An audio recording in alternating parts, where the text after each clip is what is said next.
The broadcast is now starting. All attendees are in listen-only mode.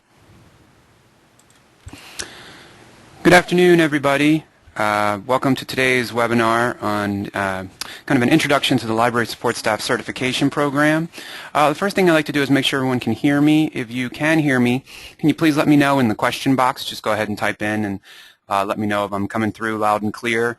And assuming everything sounds good, we'll go ahead and get started. Oh, good. Looks like everyone can hear. Excellent. Okay, great.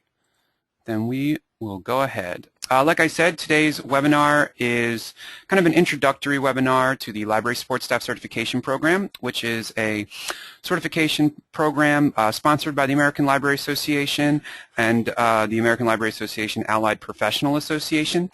It's been funded by a couple of grants from the Institute of Museum and Library Services. There are 4 people who currently work on the LSSC program. My name is Ian Lashbrook. I am the research associate for the program. I handle the kind of day-to-day operations. If you ever call the office or email us, I'm usually the person that responds and answers your questions. Nancy Bolt and Karen Strachey are our 2 project co-directors. This program was kind of their baby. They came up with it. And then Laurel Swader is the director of the ALA Allied Professional Association. So she oversees all of our work that we do for the LSSC program. A couple of tips about today's webinar. If you experience any audio problems at any point, you can hang up and call back into that 800 number and listen to the audio portion of the webinar over your telephone. We also tend to make these webinars available on our website. Shortly after we have them, we record them and we post them up so that people can watch them at their own convenience. If you have to leave the webinar early or if you would like to share the webinar with other people, you can find it there on our website. We also post up the PowerPoint presentation that I use for this webinar. So you can download, you can stream the video recording, or you can download the PowerPoint, or you can do both. If you have any questions that occur to you later, or you'd like to follow up with me about anything, you can email us at lssc@ala.org. That email address goes to all of the 4 folks who work on the program, so whoever kind of has the specialty knowledge in the area that you're asking about will answer you back, and usually within 24 to 48 hours. We're really good about getting back to people through email, because we always want to make sure we're answering questions.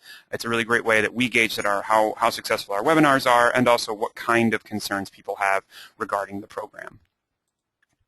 So a little bit about today's agenda. We're going to talk about who we consider to be library support staff. We're going to talk about why support staff certification matters and why you should be interested in it. We're going to talk about the enrollment process and the requirements for enrolling in the LSSC program. We're also going to talk about how, once you're enrolled, the work that you do in the program, how that work is assessed, and how you go about completing the program. We're also going to talk about new projects on the horizons as we move forward with the LSSC program. So the first thing we generally like to do is we like to kind of define what the Library Support Staff Certification Program is. And what we say is that it's a new career path for library support staff. It's a national, voluntary, ALA-sponsored certification program for library support staff. We really stress this is voluntary. No one is going to make you, unless someone makes it a mandate in their library system or in a branch or something. But you do not have to to be part of this program to maintain your job or anything like that. This is strictly professional development and continuing education for support staff. When the research for this program was initially being done, we found that a lot of support staff were kind of neglected in this area of continuing education and professional development, and we wanted to develop a program that could nationally recognize support staff and give them a way to learn more about their positions, learn more about their library, and hopefully become better employees and kind of move up their library and gain new tasks and new skills and things that they're able to contribute in their library. So there are a couple issues when we talk about support staff, and these are the issues that led to the support staff certification program being created. Numbers and titles. When you talk about professional librarian positions, folks with MLSs that work in libraries, it's generally pretty straightforward. It's librarian 1, librarian 2, librarian 3. The career ladder is laid out very simply. When it comes to support staff positions, there's so many names for support staff positions. There's you might work in acquisitions, you might work in circulation. might work in technical services, and there's all these titles and these names and these numbers associated with the positions that it can be difficult to kind of decipher how you move up as a support staff person in your professional life, whereas with the librarian positions, it's generally kind of a little bit more straightforward. We also want to talk about the value of support staff to the library. A lot of times, it seems like support staff, we did a lot of work with support staff before the program was created and initiated, kind of asking and polling support staff, what they wanted from a certification program. And they really wanted to find a way to increase their value, to demonstrate their value to their employers, to their patrons, things like that. And so the certification program really is we hope, a great way for support staff to demonstrate that. Another issue is the changing role of support staff. A lot of times in the past, it seemed like support staff were they did one job, they did it very well, but they wouldn't really be expanded beyond those central duties that they had. Whereas now, with the growing nature of technology and the cuts to budgets in libraries across the country, support staff are being asked to do more and more. So we wanted to give them a way to kind of like I said, have that professional development and those continuing education opportunities so they could learn how to do their jobs better. Another issue is respect. Again, we talk about the polls and the research we did with support staff for the program. A lot of folks, they wanted a way to kind of earn the respect of their peers and a way to demonstrate, like I said, their value to the library. So again, that is a big reason why the support staff certification program was kind of started. Education, training, and support, as I mentioned, it seems a lot of times that this is lacking in the support staff areas, so we wanted to give a very comprehensive way for support staff to kind of have these continuing education opportunities. And self-motivation. We found that support staff are really interested in their jobs and interested in being able to do them better, but also interested in other parts of the library and being able to contribute in other ways. And they didn't, a lot of folks kind of voiced this opinion. They were frustrated that there weren't these opportunities for support staff. So these are the kind of ideas that led to the certification program being created. So when we talk about support staff, we're talking about quite a large group in the library profession. About 164,000 staff members would be considered there are 164,000 staff members, roughly, in academic and public libraries. That's not counting law libraries or specialty libraries. And almost 70% of them would be considered support staff positions, which is a big majority of all the folks working in the library profession in academic and public libraries. And to not have a certification program or something other than telling folks to go work on their master's degree is a disservice to the support staff community. So that's where the LSSC program comes in. And again, kind of talking before, like I said, about the idea of a career ladder for support staff and things like that, you can see all the names on the screen right there are all these names for different types of support staff positions. And what the LSSC program is aimed at doing is bringing all of those positions kind of under one certification program. One way for folks, for anybody who is considered a support staff member, to kind of work their way through a program that teaches them new skills, that helps enhance the skills they have, and hopefully ultimately makes them a much better employee in the library and able to better offer and able to offer even better service to the patron community. So when we did our research for the certification program and we asked over 8,000 support staff members across the country what they wanted out of certification, these are the top 4 reasons that came up. They wanted, like I said before, respect and recognition. They wanted a way to prove their worth to their employers and as well as their coworkers. They wanted to learn new things. They wanted to expand what they were capable of doing in the library. They wanted to provide better service, and really being able to provide better service it comes down to being educated on your duties in the library and how the library operates, as well as feeling confident in your skills. And they wanted to contribute to library improvement. They wanted to help other areas of the library besides their own. They wanted to be able to do the most they could for their patrons, for their coworkers, for their managers and supervisors and directors. Now, when we talk about the Library Support Staff Certification Program, what we're really, this program is really aimed at folks who are in a support staff role and don't think of that role as a job, but as a career. You've got your kind of real-life Homer Simpson look-alike there at the top of the page. And he's just kind of there for the paycheck. He's not really interested in doing the best job possible, whereas the gentleman at the bottom is trying to move forward, trying to move up, is striving for bigger and better things. And so we wanted to give support staff a way to do that and to demonstrate their dedication to their work and to their patrons and to their coworkers without having to, necessarily go to go get a master's degree in library science. We wanted to kind of give maybe a more affordable program that kind of helps day-to-day operations and understanding the ins and outs of the way that a library works on a day-to-day basis, which is really the aim of the certification program. And we'll get more into that as we go on, the differences between an MLS and certification. This quote is actually from a focus group of support staff all the way back in 1991. So these issues have been around for a long time. And Suzanne here says, I want recognition that my job is important, that my work is valued, that I am valued as a human being. This is more important than money. I want to be trusted that I will do what I'm paid for. I need pride in myself and my job. This is what we got back a lot. A lot of folks in support staff positions, when we polled them and kind of asked for their feedback, this statement really sums up a lot of what we received back as feedback. That support staff wanted this way to kind of show their value and their worth and wanted to be able to contribute more, but they just didn't know how. And the certification program was kind of built with those ideas in mind, that it would give support staff the skills to demonstrate, to help improve their library services and to help contribute more to their library. So what's the value of the library support staff certification? Well, we hope that it would earn you the respect you deserve. We hope that certification gives support staff a way, like I said, to demonstrate value, to demonstrate their skills. It allows you to demonstrate your value, your skills. It gives you an edge on a job or a promotion. We've had a couple people who have achieved their certification, who have gone on to interview for new positions in their library. One graduate was elevated from part-time to full-time. Things like that. We'd hope that employers, managers, and supervisors would recognize the value of the certification.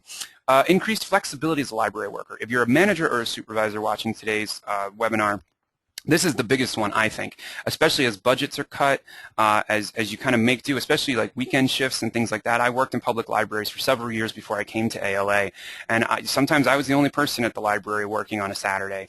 And this program gives support staff, who might, usually only work circulation, the skills and abilities to kind of move around the library and fill in as needed, to help out in different areas. So you're really creating a flexible workforce that can contribute in a lot of different ways, which can be, very valuable to a manager or supervisor or director. It increases self-confidence. Like I said before, the more you know about your work, the more confident you're going to be, doing it and be able to do it more efficiently and better. It's portable to other states. Everyone recognizes the ALA and the standards set by ALA. It's proof of achievement. Certification, says that you did something. You completed a course of study that was aimed at, helping you develop as a professional. And in the end, the biggest goal here is that library users are better served. The better trained your staff is, the more confident you are as a support staff employee. That's all going to come across to your patrons as you operate your library. So what's the kind of snapshot of the current candidates of the LSSC program? Right now we have 375 candidates. The program has been active since January 2010. So in a little over 3 years, we've averaged about 125 candidates joining the program each year, which is about a little over 10 candidates per month joining the program. We have 335 what we call active candidates. These are folks who are in the middle of taking courses or completing portfolios, and we have just recently hit 40 graduates. So we have a great number of active candidates. The graduates number just keeps going up.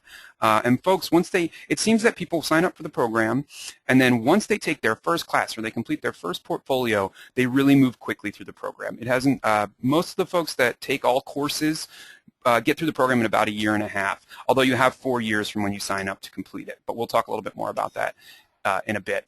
And we also have 46 states currently represented, so hopefully we'll get a candidate from every state in the union, but 46 isn't too bad. They're concentrated in certain states.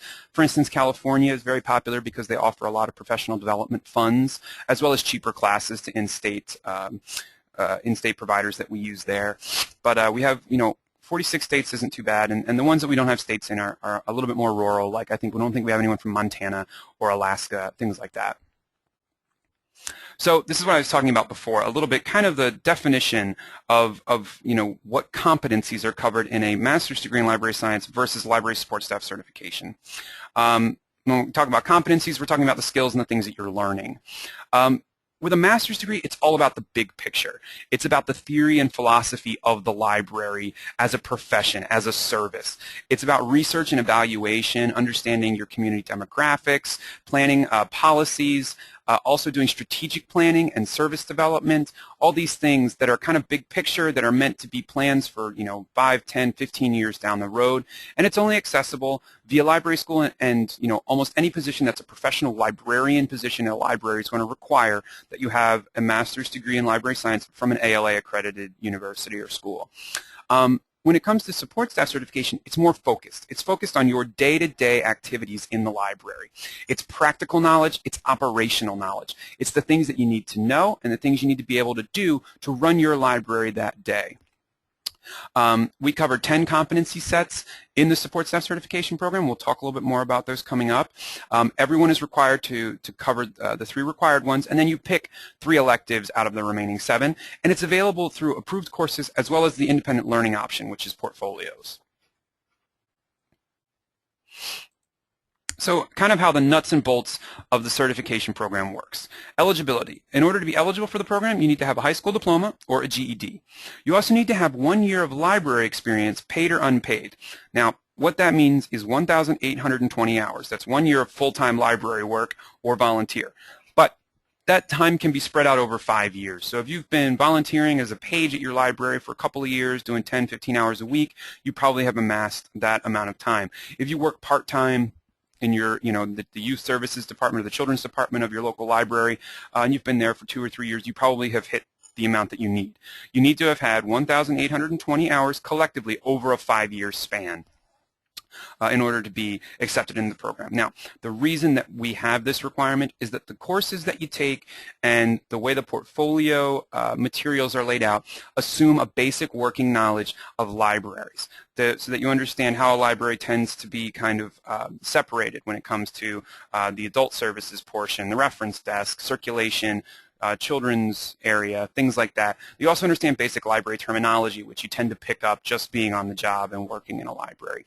And you need to know these things, otherwise you'd be very lost taking the courses or working on a portfolio. So this is the requirement that we came up with, just to ensure that you're not going in completely with no experience into these courses, into the portfolios if you decide to do that. In order to enroll, you enroll on the website there, which is listed right there, the LSSC website. You can also Google LSSC. We're the first thing that comes up. The cost for enrollment into the program is $350, $325 if you are an ALA member. And the enrollment does not cover the cost of courses. The enrollment fee is strictly for our third-party system, LiveText, that you'll use to kind of document your way through the certification program. It's our way of interacting with you and the materials that you'll turn in for review for the program. So the certification requirement. In order to be certified, you have to demonstrate achievement of 6 competency sets by completing approved courses and or submitting portfolios within 4 years. From the date that you sign up for the program and pay your enrollment fee, you have 4 years to complete the program. To complete the program, you have to complete the 3 required competency sets as well as 3 elective competency sets by either taking a course from one of our approved providers in one of those competency sets, which are all listed on our website, or submitting a portfolio for a competency set and having it reviewed and successfully passed by our portfolio evaluators. And we'll talk a little bit more about that. So what are the LSSC competency sets? Like I said, there are 10 competency sets. 3 of them are required, which you see right there on the left. Everybody has to take at least a course or do a portfolio in one of these competency sets. Then there are 7 electives, and you pick 3 of those 7. It can either be something that you have experience in. For instance, if you've worked in the children's department of your library for 5 years, you might want to do the youth services elective and do a portfolio, which is independent learning. Because you have a lot of experience, you can probably put together a portfolio and save yourself the money on a course. A lot of our candidates choose to take courses in areas of the library they haven't worked because they want to learn more and because they want to be that flexible employee in their workplace. But it's really up to you. You can kind of tailor the whole learning experience to whichever you prefer and what you want to learn and what you want to get out of the program. So an example of some of the competencies. These are the first 3 competencies in the collections competency set. Each set is made up of anywhere from, I think, about 8 to 14 competencies. It really depends. Each set kind of varies. But these are the first 3 from collections. And you kind of see there are these kind of overarching kind of knowledge statements that you need to know or you need to be able to do. For instance, library support staff will know how to use integrated library systems, or ILSs, other appropriate online tools, and data to manage collections. So these are skills. These are things that we expect you to know in order to pass the collections competency set. So how do you complete the competency sets? You have 2 options. You can take an approved course. This is if you have no experience in one of the sets and you'd like to learn more, or you have no direct education in those sets. It's also if you have no interest in self-directed learning. If you like being in a classroom atmosphere, interacting with students and a professor, having set deadlines and dates, the courses are definitely much more for you. But there are additional costs, and they do range kind of all over the place, depending on whether or not you can pay in or out-of-state tuition, as well as just the general cost for some of them. Portfolios, on the other hand, are for people who have significant experience or education in one of the competency sets. Now, we like to stress that some people have tried to do portfolios without having that experience, and it shows. And people know, our evaluators know, and they generally don't pass the portfolios. The portfolios are a way for you to save money on certification, because right now there currently is no cost for a portfolio, although that may change in the near future. If it does change, the cost will be very small. Just be review costs, probably $10, $20, something like that. But as of right now, the portfolio costs are they're free of charge, the portfolio reviews. But this is for when we asked support staff what they wanted out of a certification program. One of the things they said is they wanted a way to demonstrate what they already knew. So we implemented this portfolio option for all the competency sets. For instance, if you've worked in circulation for several years, you might be able to do a portfolio on access services. Now, what a portfolio consists of are ways in which you demonstrate your knowledge of each individual competency within a set. It's independent learning. It's all on your own. You set your own time frames, your own timetable, and like I said, there's currently no cost. But keep in mind that you are doing it on your own. You're not directed by an instructor. At the same time, the LSSC program here will always gladly take a look at what you're working on to make sure you're headed in the right direction. So, about the LSSC approved courses, and then we'll talk a little bit more about the portfolios. The approved courses meet our LSSC requirements, and we found that all the competencies are covered in each course as it applies to each competency set. The providers set the costs, not us. They are online, in person, and some of them are even a combination of the two. And they average in cost between $300 and $400, but they range from $75 for a course all the way up to $1,200 for a course. Most times people take courses that cost somewhere between $150 and $400. That seems to be kind of where most of the costs come in. So who are the course providers? They're community colleges and universities, independent consultants, library service networks like Amigos and InfoPeople, and also state libraries. For instance, the State Library of Louisiana was one of our first, if not the first, course provider, and they offer a course, usually 1 or 2 a year. Now, portfolios. What a portfolio is a selective collection of work that demonstrates knowledge and skills in a competency set. When you put together a portfolio, it's essentially equivalent to the coursework you would do for a course in that same competency set. The portfolio documents your knowledge and skills, and you use either your own work or you answer what's called a PDS, or a portfolio development suggestion. Now, each competency set comes with a set of portfolio development suggestions. What the PDSs are essentially a couple of options for each competency. It's kind of like assignments, and there's a couple of ideas for each competency that kind of, we give you as a way in which to show that you know that competency. So it's an activity or an assignment, and there's usually 2 to 4 per competency. So you might have the first competency in a set has 3 suggestions. You only have to pick one. You highlight that competency when you're turning it in live text, which if you join the program, I highly recommend watching our webinar on live text, since it explains kind of the ins and outs of how it works. But you complete one portfolio development suggestion per competency, and then you turn it all in when you're done. You turn all of these assignments essentially in as your portfolio. So a sample portfolio development suggestion. This competency is from the collections competency set. And it says the competency is that library support staff will know the basic principles of collection development and management. So there's a couple portfolio development suggestions you see there.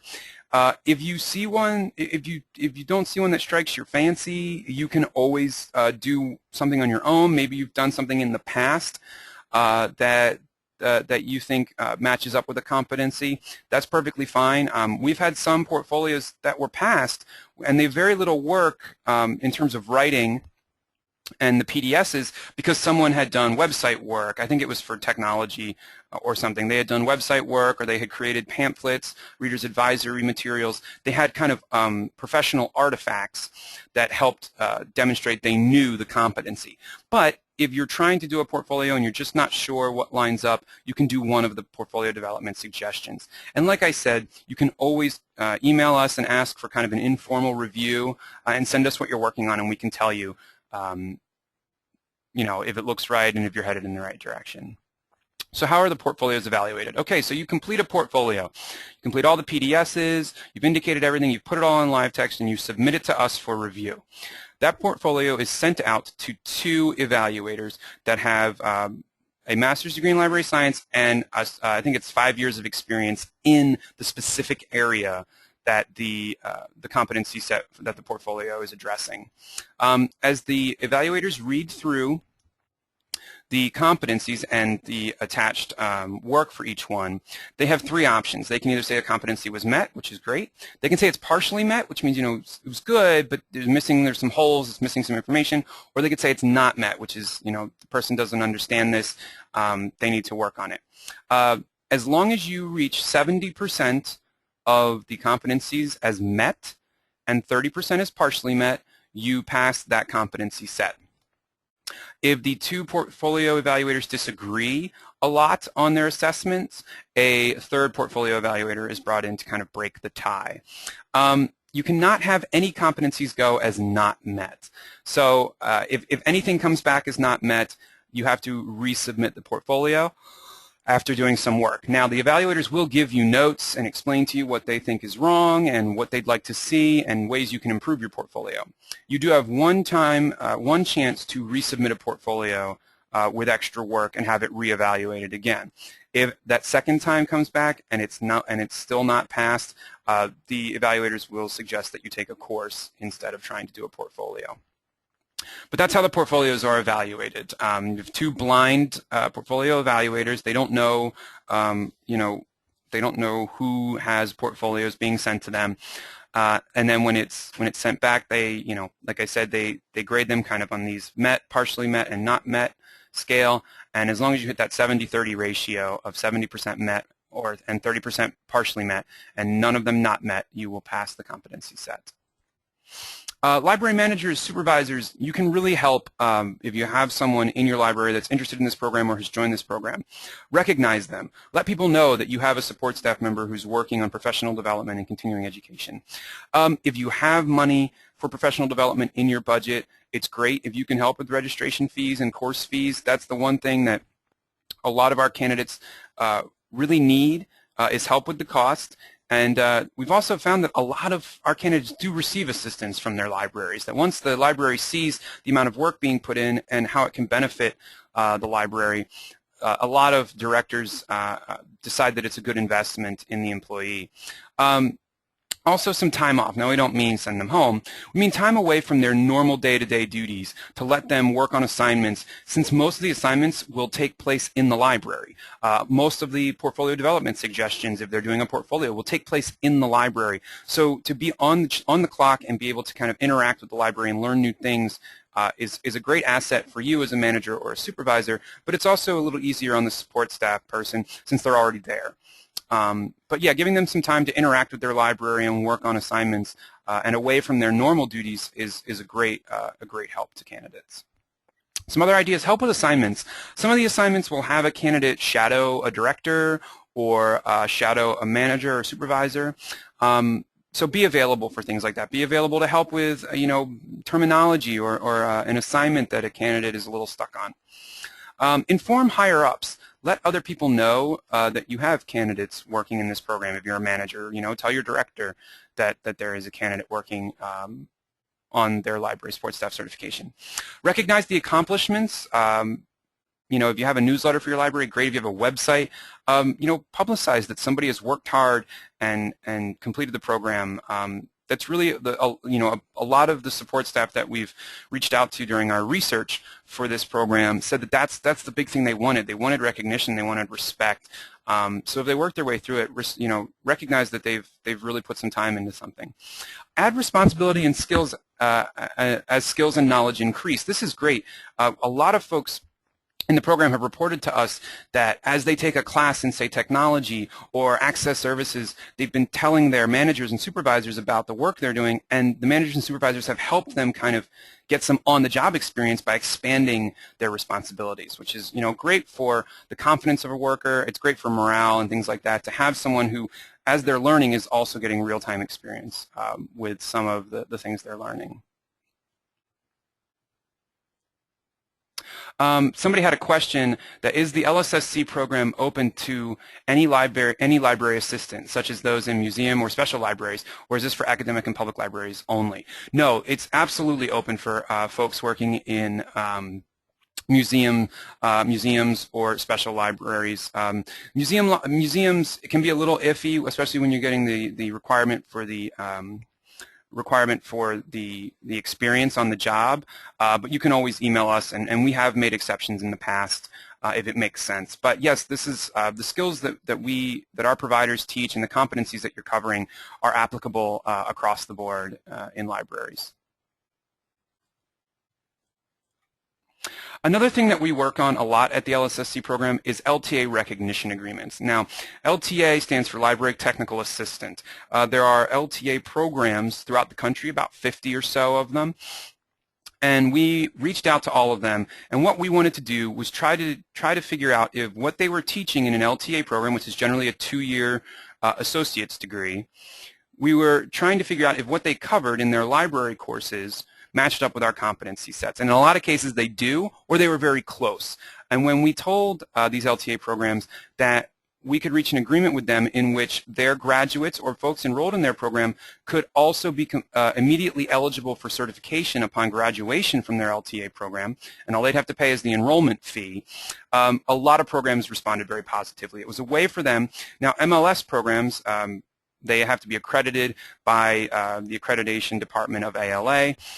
There's a very long process for that. This is not accreditation. What this is that, kind of says that the LSSC program has looked over the LTA program's coursework and syllabus and things like that, and seen that it lines up very favorably with our competency sets. The LTA programs have to submit all of their courses. They have to do course maps that line up their coursework with the competency sets, things like that. And if they pass, they sign what's called an LTA recognition agreement, which, like I said, states that anyone that graduates from this school within after the date of the signature and 2 years prior to that signature. So folks who have graduated from an LTA program up to 2 years in the past are able to then be immediately eligible for ALA certification, library support staff certification.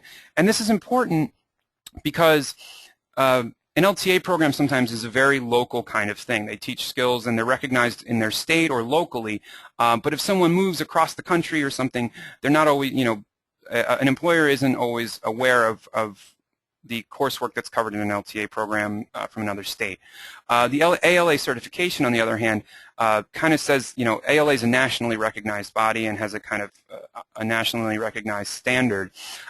So an employer is going to be a little more aware of ALA and the standard it represents. So a lot of folks have responded very positively to this. About half of our graduates are from the LTA programs, are folks who have completed LTA programs, which I have listed there on the left, all the agreements we have right now. There's 13, I think.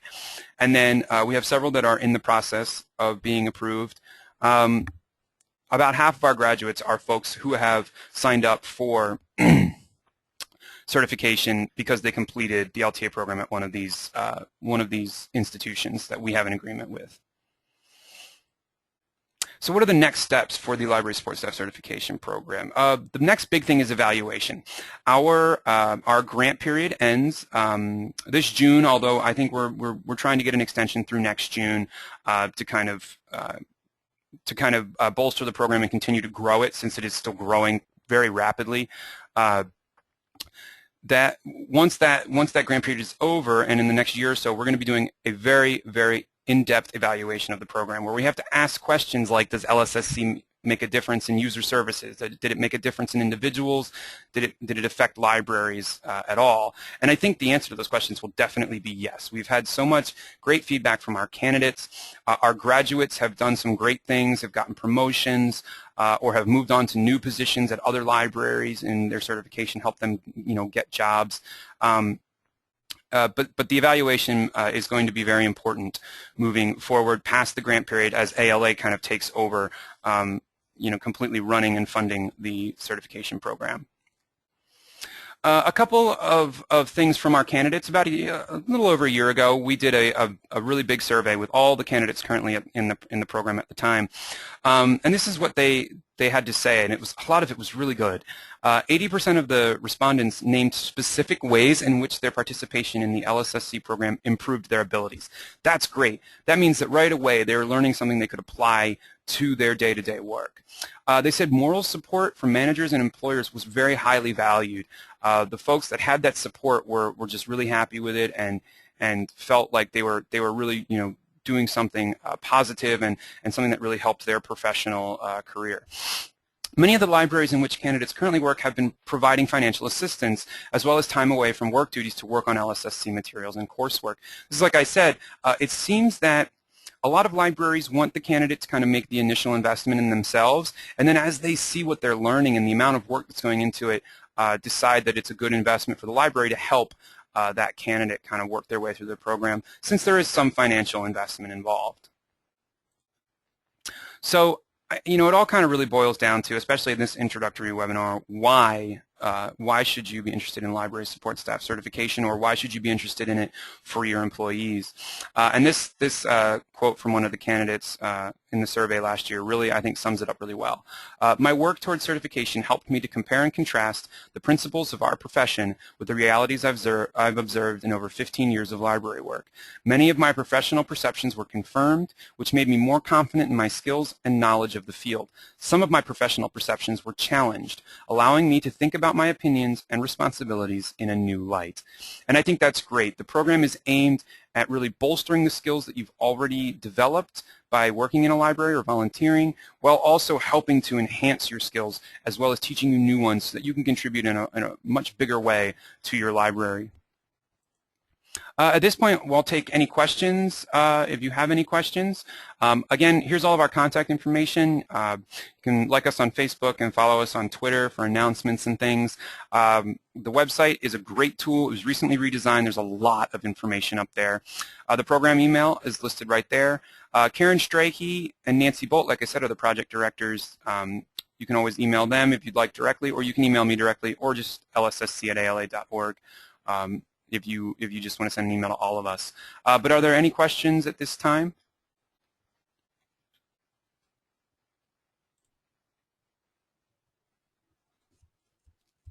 Have the college courses schedules been updated? The last I looked, they had classes for last semester. I did update them recently. Some colleges have not posted their fall schedule yet, so I'm still waiting for them to post them up, but I did update quite a few of them, maybe about a couple weeks ago, 2 or 3 weeks ago. So there's a lot of new ones up there now, especially for the fall.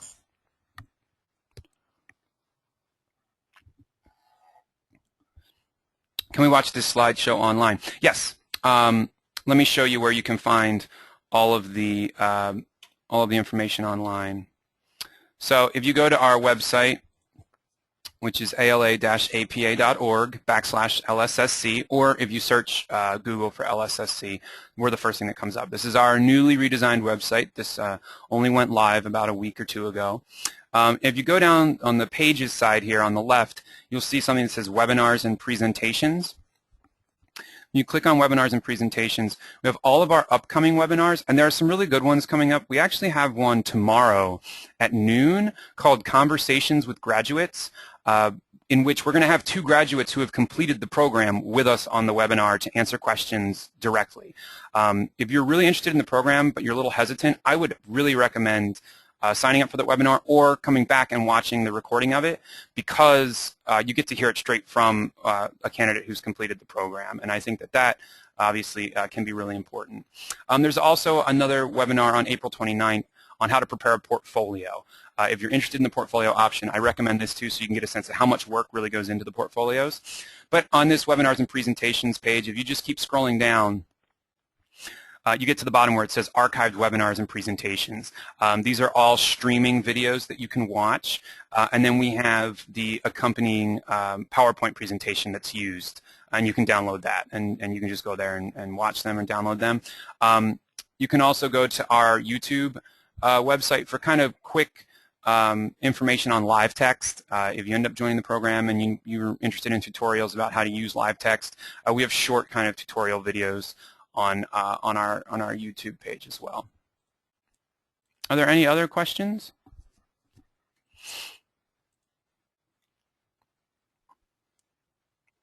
If not, I want to thank everybody for attending today. Like I said, if you have any questions or you think of something later, please feel free to email us there, lssc@ala.org, or email me if you'd like. I'd be happy to answer any of your questions. Someone said, you mentioned a grant. Are there any funds available for assistance?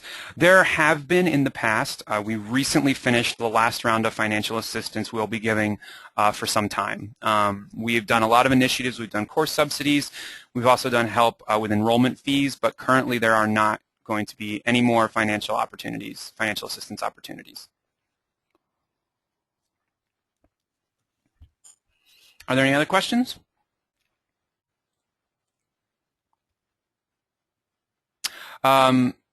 As these courses are offered by colleges, can I use it as credits if I decide to take an MLS? No, these courses will not count towards an MLS.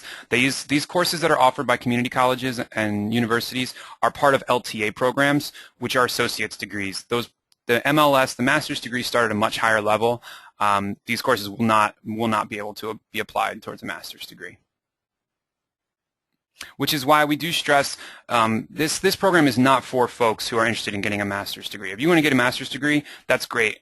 Go for it. If you are interested in professional development as a support staff member specifically, that's the career path you like, that's what you've chosen. This is a way for you to kind of have a continuing education opportunity and learn more about the support staff roles and skills, and all different types and ways in which you can contribute at your library. I think that's it. Thank you, everybody. Again, if you have any follow-up questions, please email me, and have a great day.